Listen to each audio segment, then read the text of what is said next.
Welcome back to my channel, guys. So today I'm going to show you guys how to make this amazing 30-minute weekday dinner that's just quick and simple to make. So if you're new here, please don't forget to hit that subscribe button and the notification bell so you don't miss a single recipe from me. I'm going to show you guys how to make each of these 3 individual dishes in this video, how to make the couscous and the tomato and carrot salsa, and then also the juicy chicken breast. So let's get right into it. To make the couscous, so I'm using whole wheat couscous. You can use whichever couscous you have. I've just put it in a pan and I'm just distributing that around the pan. And then we're gonna add some stock powder for flavor. If you don't have stock powder, you're more than welcome to just season it with some salt. And then lastly, I'm adding some hot boiling water. So the aim is for you to add boiling water just to be on top of the couscous, so you don't want to drown your couscous in the water, so it just needs to be a thin layer on top. Then we're going to put a lid on that for 5 minutes, and then after 5 minutes it should be done. You can see it's already cooked, it's nice and fluffy. So I'm just fluffing that out and then I'm removing that from the pan.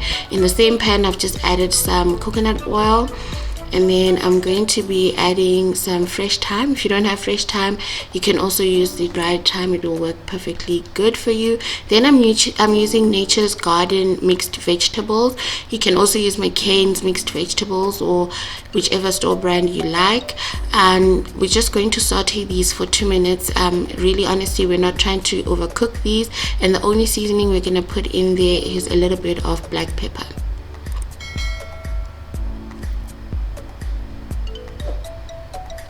So next I'm just adding the couscous back, and the aim here is just to make sure that the fresh vegetables or the mixed vegetables are evenly distributed in the pan. And then I've added some fresh parsley, but this is just because I had it on hand. If you don't have parsley, you can totally omit it. It's not an essential ingredient.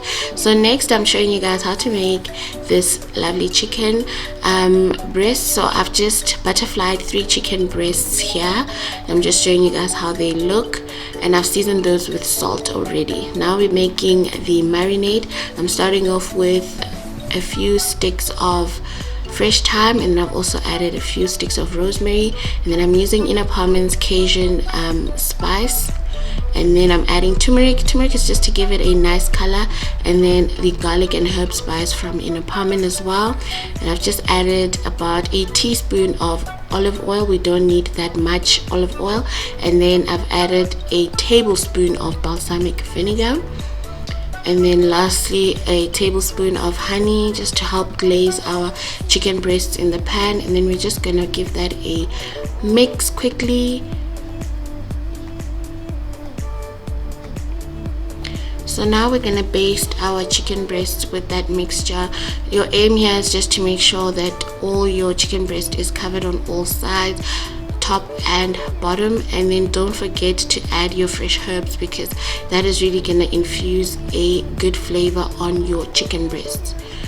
So I've heated a skillet with some coconut oil, and then we're just going to lay our chicken breasts in that skillet, and we're gonna cook it for about 6 minutes per side. It really doesn't take that long to cook. I'm using high heat in this case. And after 6 minutes, just gonna turn it over to the other side, and then once it's fully cooked, you can switch off your stove and then just allow it to rest so that it can remain nice and juicy. And that's what our chicken breast looks like. Yummy. So now I'm showing you how to make this cherry tomato and carrot salsa. It's very easy and it's amazing. So I'm starting off with a handful of cherry tomatoes. I'm just going to half those through the center, and then I'm gonna add some shredded carrots, just grated, half of a carrot. And then to that I'm going to add some chopped parsley. So I've just chopped some parsley, seasoning that with black pepper.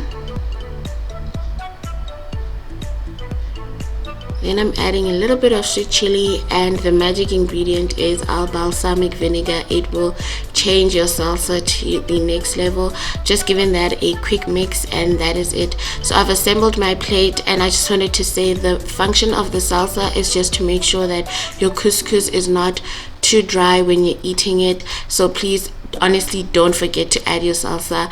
If you enjoyed this video, don't forget to hit that subscribe button. Thank you guys so much for watching up to this point. Comment, like, and subscribe, and I'll see you next time.